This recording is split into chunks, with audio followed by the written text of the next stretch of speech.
Wine has been around for centuries, and it is made in nearly every country in the world. Welcome back to All in 5 Minutes, and in this video I'll tell you more about this fascinating drink.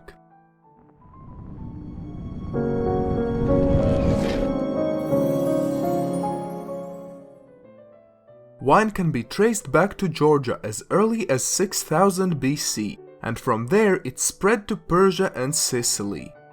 There is also evidence of a similar alcoholic drink in China circa 7000 BC. The Roman wines that emerged from Italy, Spain and France became the most desirable. Until today, Italy is the largest producer and exporter of wine in the world, followed by France and Spain. Wine production in the USA was introduced in the mid-19th century. New York and California are currently the largest winemakers in the USA. Each wine style has its unique characteristics.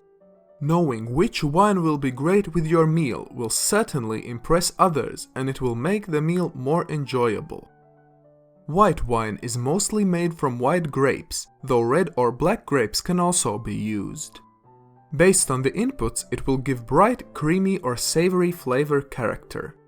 It can be paired with soft cheese, meat, salads or seafood. Red wine is made in a similar way like white wine, with a difference in the addition of grape skins and seeds during fermentation. Varying concentration levels result from different fermenting periods. The food pairing of red wine depends on concentration levels.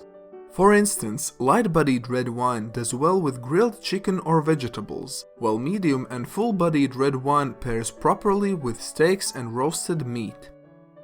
Rosé wine is produced from black or red grapes within a short fermentation period of about 12 to 36 hours. It has a pink rose color and the taste ranges from dry to sweet. You can also make this style by mixing red and white wine. It pairs well with dishes like poultry or fish. Sparkling wine has significant levels of carbon dioxide in it, making it fizzy. It is typically used in celebrations. Sparkling wine pairs great with salty starters or fish. Dessert wines are sweet and have a lower degree of alcohol. They can be fortified by adding other spirits to increase alcohol concentration. These wines are great with all sorts of sweets and cakes. Aromatic wine is a white wine that has a notable floral or fruity aroma. They frequently have lots of sugar to counter their bitterness and acidity. It's mostly served with desserts after a meal. Winemaking takes place in 5 similar stages, but different manufacturers can change them a bit to make their products unique. First, the grapes are harvested at the appropriate time, preferably when ripe. This can be done either manually or by the use of machines. The grapes are then taken to the winery, where they are sorted to ensure only proper grapes are chosen for the next step. The grape clusters are then crushed and pressed to form what's called must. Red and white wine productions are similar up to this stage.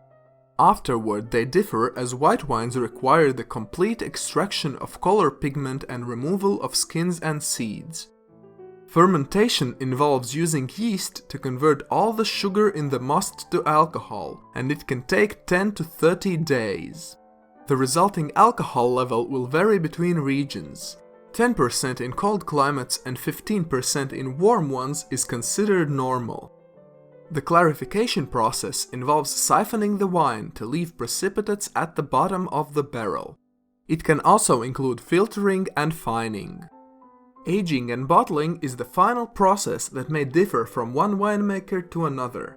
Some choose to provide additional aging for their wine, others bottle them immediately after clarification. While drinking wine in moderation can have some health benefits, excessive consumption can be harmful. The risks involved in taking excess wine are liver damage, heart problems, physical injuries, and more. There is still a lot to learn about wine. You can find out more about it from the playlist on your screen or in the description. If you would like to learn about something else in 5 minutes, you can follow this video YouTube suggests specifically for you. Don't forget to leave a like and subscribe. Thanks for watching and see you in the next video.